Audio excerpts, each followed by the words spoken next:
The Salvation Army is a Christian movement that is dedicated to sharing the love of Jesus. It was founded on faith over 150 years ago and strongly cooperates for the reason because Jesus first did it. So we believe, we act, we care, and we transform because Jesus did first.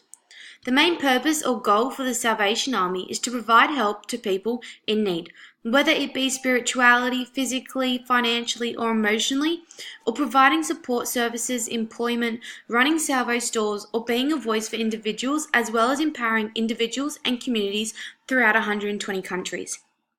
It is through Jesus that they share the love by caring for people, creating faithful pathways, building healthy communities, and working in justice. It is wherever there is a hardship or injustice, salvos will live, love, and fight alongside others to transform Australia one life at a time. It is through God that the Salvation Army values include integrity, compassion, respect, diversity, and collaboration. Within the real world, the Salvation Army's mission, vision, and value statement would look at including all individuals.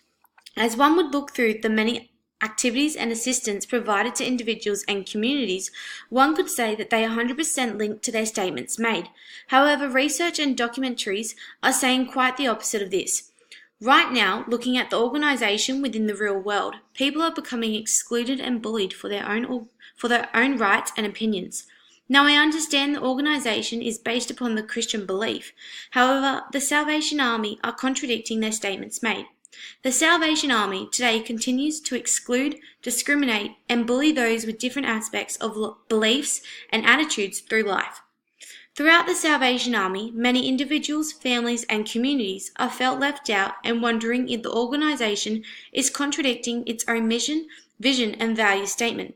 The limitations found through research and documentaries, including bullying, rampant discrimination, and not accepting the LGBTQIA, or also known as lesbian, gay, bisexual, transgender, queer/questioning, intersex, and asexual.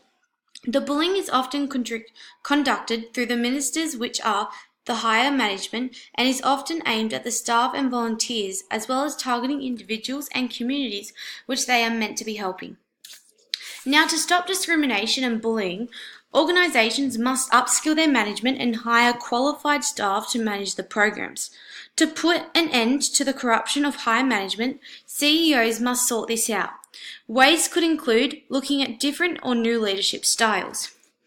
Now, finishing on a good note, many past and present employees express that being a part of an organisation that is 100% committed and dedicated to transforming lives is a great way to spend their working lives.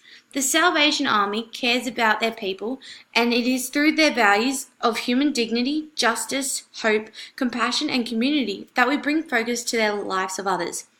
Now, looking into the future, to better the Salvation Army, one would say supporting and understanding the LGBTQIA, even if it's not within their beliefs, as we are all individuals living a different, unique life to one another.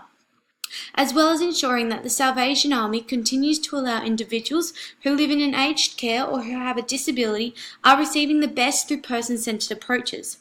Now let's imagine if a lesbian couple are struggling with a drug addiction. Would the Salvation Army help them out even if they were lesbian, or would they discriminate and push them away like they have done to others in the past? Through changing the past and the organisation, I aim to provide the LGBTQIA people with a more person-centered approach that enables them to feel wanted and loved for the person they are and not for who they fell in love with. As I look into the future, I want these people to be treated just like any other straight person. Though the change won't be easy, as it's a Christian belief that only men and women are to be together. However, my goal is to have the organisation and the Christian viewers to see lesbian or gay people as a human being before their sexuality. Looking at ways to solve or to adapt this solution into the organisation and society would include ways where open-ended problems are available for different options and brainstorming ideas for both the individual and the organisation to engage in.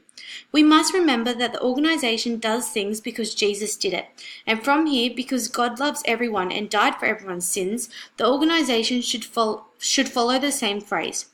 It is only through perseverance and love within the organisation and communities that people might bring the idea into churches or jobs that it's okay to be lesbian or gay, because people only judge you only judge or love you for the human you are and for not the person you fall in love with. As a future leader, my goal within this case would be to ensure all individuals, no matter their sexuality, their ability, their age, gender, or religion, receive the same outcome where this organization helps individuals in emergencies and when in need. As a future leader, I would love to implement my vision and goal within the leadership style of a democratic leader. I would choose a democratic leader through the strict and lenient ways, as I strongly believe if you push or demand for someone to change over something they're not happy about it, then they are more likely to snap and completely vote against it. Rather, a democratic leader can form an overall approach such as we must include and accept all individuals, no matter what their sexuality is. However, with no limit, individuals can slowly start to accept the individual for who they are.